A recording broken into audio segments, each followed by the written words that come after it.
Tuesday, February 2nd. Tamara Litch, she's one of the organizers, 49-year-old woman from Alberta, one of the organizers of the truckers' convoy.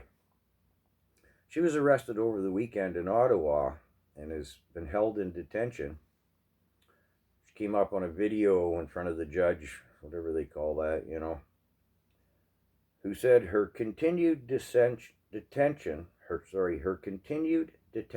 is necessary for public safety. These offenses are grave. She's to be held till March 2nd, threatened with 10 years of imprisonment.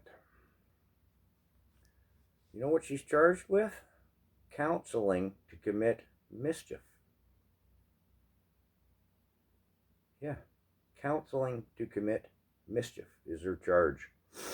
She stated in her video court appearance she would leave the province. She would leave Ottawa. No.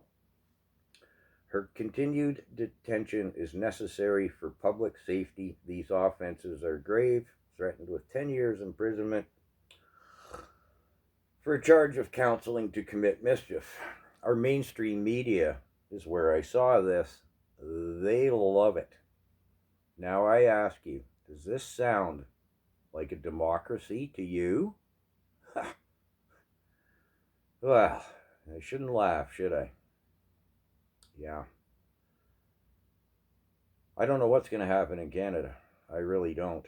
The people aren't going to stand for this, and it's just going to get uglier and uglier. Wow.